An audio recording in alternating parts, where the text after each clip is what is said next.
Исчезнатите деца не се невидливи деца. Никогаш не треба да се заборават. Секој исчезнување на дете создава траума во семејството, а потоа и колективна траума во општеството.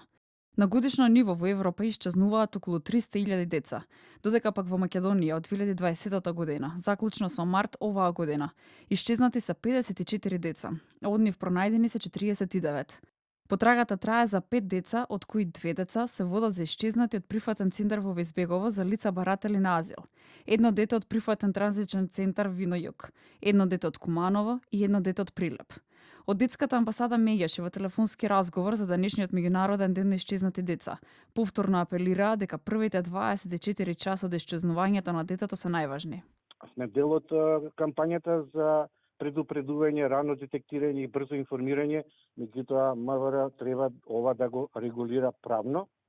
И исто така сметаме дека треба во Македонија да се воведе 116000, тоа е европскиот број за исчезнати и грабнати деца, и она што треба Министерството за внатрешни работи да направи во регистарот за исчезнати и грабнати деца селекција, односно да направи дистинција на исчезнати и грабнати посебно деца и посебно возрастни. Македонското Министерство за внатрешни работи се приклучи на фондацијата Amber Alert, а со тоа и навремено да ги известат граѓаните кои се првите чекори кои треба да се направат при исчезнување на дете. Пријавителот да ги даде сите информации, сите возможни информации, фотографија се разбира задолжително, за да можеме што е полесно и побрзо да го пронајдеме лицето. Се разбира во зависност од тоа дали лицето е исчезнато на територија, на градска територија, дали е исчезнато во планина, во шумски предел, зависно од сето тоа, нели се преземаат и соодветни мерки и активности.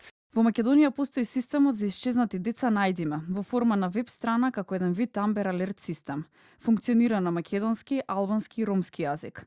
Од платформата за телевизија 24 вела дека соработуваат со Министерството за внатрешни работи, образование и наука, како и труд и социјална политика. Во исчекување и соработка со мобилните оператори.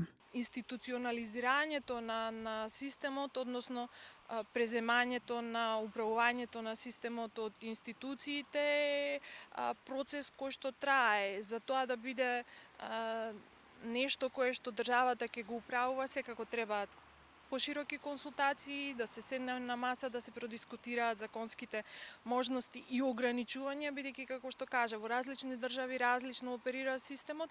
Ние треба да видиме кој е кај нас најбрзиот и најлесниот начин. Приказната за системот Amber Alert започнува да функционира во САД во 1996 година. Името го добива по 9-годишното девојче Амбер Хегерман од Тексас, која била киднапирана додека возела велосипед, а потоа и убиена. Телото на Амбер, фрлено во поток на околу 10 километри од паркингот каде Амбер била киднапирана, го нашол случаен минувач шетајќи го куќето, 5 дена по киднапирањето.